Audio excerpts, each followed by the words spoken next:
Hey Maggie, sorry, I guess we were muted, but all you've missed is that we approved the draft minutes. There were no changes. Okay, thank you.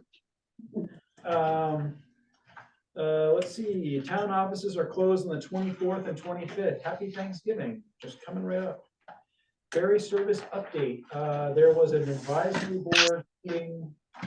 What is today? I guess it was last week. John King was unable to attend, so I, as the alternate, attended the meeting. The primary issue that was handled at the meeting was that Swans Island is having extreme difficulty with emergency response and the ferry not being willing to make runs, period. I guess they have a captain slash crew that categorically will not make any runs after hours. They will not answer the phone and not make runs. And that was, as you might guess, for that community, very difficult. And that was the primary concern. A lot of people showed up from the community, from the EMS on Swans Island to have a discussion about that. So not great. I think that there was some other stuff that was happening. The budget, we talked a little bit about the budget. There's not really much else to report on here today. But that is an update on, that was the primary issue that was being addressed and discussed at that meeting. Any discussion on the ferry schedule itself being screwed up? Ferries canceled. So there is generally a discussion about that at most meetings, and they have not enough crew to go around. And so when they have anybody who's out sick, they don't have a spare crew like they used to that can fill in. Mhm. And so they have increased pay, and they've increased, I think, signing bonuses for ABs who will join the ferry service. So they are trying to make it more lucrative, thinking that is potentially the problem. And the other side of that is they have limits because they have to negotiate with, I believe it's a union that does that. So they already have contracts that are set, and they are trying to operate sort of within the parameters of those contracts and still pay more and get people to apply. So it's a big concern, and it's something that's sort of discussed it's happening to every island. We've sort of avoided the worst of it compared to some communities, but it's still, even this morning, we had, I think, a crew member who was sick, so they couldn't run. So Thank God for Peter. Yeah. Thanks, Peter, again. Yep. So that is all I got. Any more questions? Hearing none. Sea level rise update. We met last week. Biggest discussion, we've got two pending grant proposals we will hear about hopefully the end of November, first week of December. We are moving forward. If we were to be successful with the Community Resilience Partnership grant, we would want to hire a contract part-time planner, kind of facilitator. And so we are moving forward with defining that job description. That hopefully, if we hear good news on the grant, we will have something that we would want to bring to the select board for approval, so we can start hiring somebody. So hopefully, fingers crossed, that will all happen in December. Great. Any questions for Shay? Hearing none. Any update on the municipal building project? We had a big meeting last Wednesday, very successful, full house, discussion with the Energy Committee. Prior to that, the Monday, the planning board had approved our application, so we do have a permit to build the Up Island Public Safety Garage. Just talked to the architect about half an hour ago. Everything's moving forward. You should have received or will receive contracts. I have. So it's everything is moving right along. Very, very happy with it. Great. Thanks, Lauren. Any questions for Warren?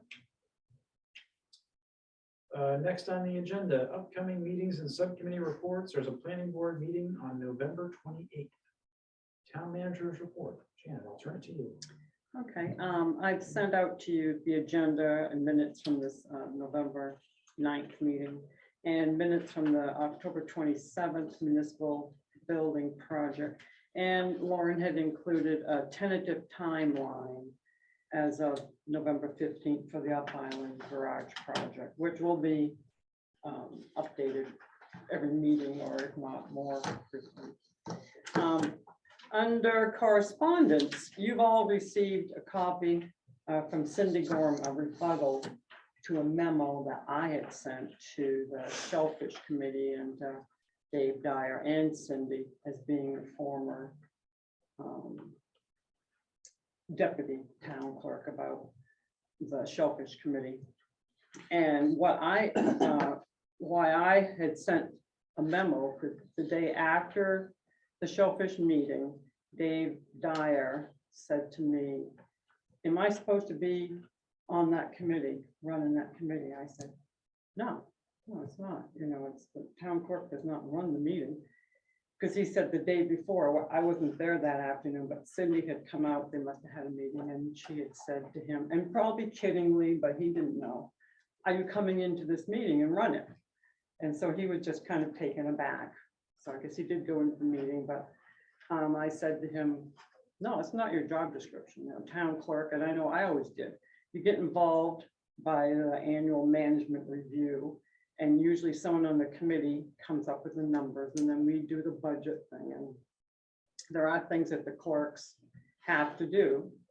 But I think it was one of Cindy's, I won't say one of her pet projects, but she liked it very much, so she did help them a lot, and the chairman should be doing a lot of things, or they should have a secretary, but it's just one of those things. So I just explained that to the committee. I was just trying to clarify his role. So if going forward, he does feel he has the time to do it, or the inclination to attend the meetings, I agree, it's helpful, but it's not his job description. It's pretty clear from Cindy's letter that she cares a lot about that issue. Yeah, I wish she could join the committee. There is an That's very opening. There's an opening, but I mean, she may not want to do that, so. No, I get it. And she was good to do it. And she was, quite involved with the cemetery committee. But he's not gonna be. So it's just, he might work into it, but right now, he's got enough on his plate. Any questions? Was that it? Or is there more? That's it for me. I mean, no, that's it about the correspondence. And I just also wanted just to let you know, I know I haven't seen you all much, but things I've been working on, the municipal building project donations are coming in, and pledges, which I've never worked with pledges before, so that's a challenge to, and Linda's going to keep track of that. Linda Gillies keep track of the pledges for next year that will be owed. She has experience with that. But as of today, we've had 14 donors, and it's 97,700. And I know she has some in the She's over pipeline. 1 million now. Is She's she? over 1 million, yeah. Oh, well, not to me. Yeah, it's Yeah. coming, Yeah, I mean, she has some great ones in the pipeline, so fingers In 2 crossed. months. Wood, knock on wood. The next meeting, I'll have the selectmen's order authorizing the issuance of general obligation bonds and notes. This is the bond anticipation note we will be applying for through Cam National Bank, which is probably going to be a line of credit up to $1 million that would take us through next June. That would cover the garage, and then beginnings out there, and architect's fees and whatever else. And we only pay interest on, of course, what we use. So we know we may not use that. Any discussion on interest rate? Yes, I don't have it with me. I want to say, I'll let you know. There were two, because in the beginning, that lawyer was looking up whether we qualified for tax exempt, something about the health center being involved in this. It's a, it's a two-part thing.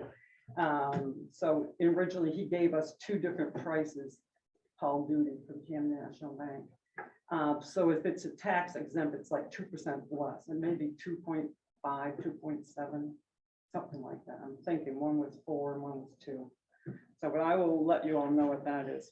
And I'm also going to be working on, probably here Friday and Saturday, Department of Health and Human Services examination of our Keep Me Healthy grant from June through December of 2020. So I'm trying to put my thinking cap back on and digging out all my boxes of for that grant. They want to understand what we spent the money on. Do I spend it on what was in the parameter?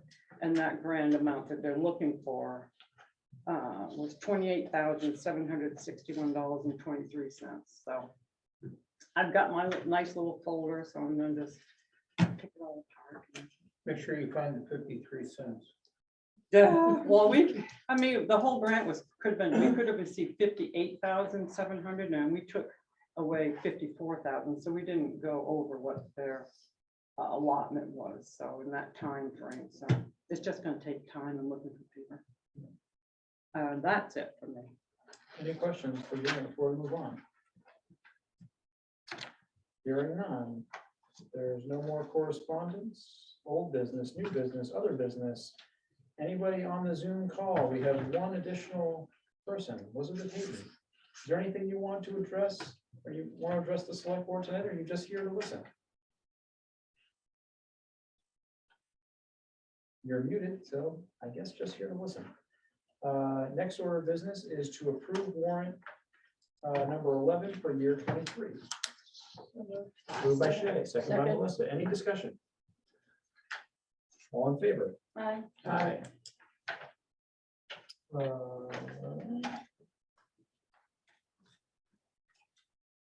Appointments, Alana Kehoe to the library trust as appointed to the AL Pendleton Library trustees. I move that we approve Alana to join the trustees. Second. Moved by Shay, second by Warren. Is there any discussion? Hearing none, all in favor? Aye. Great, it is unanimous.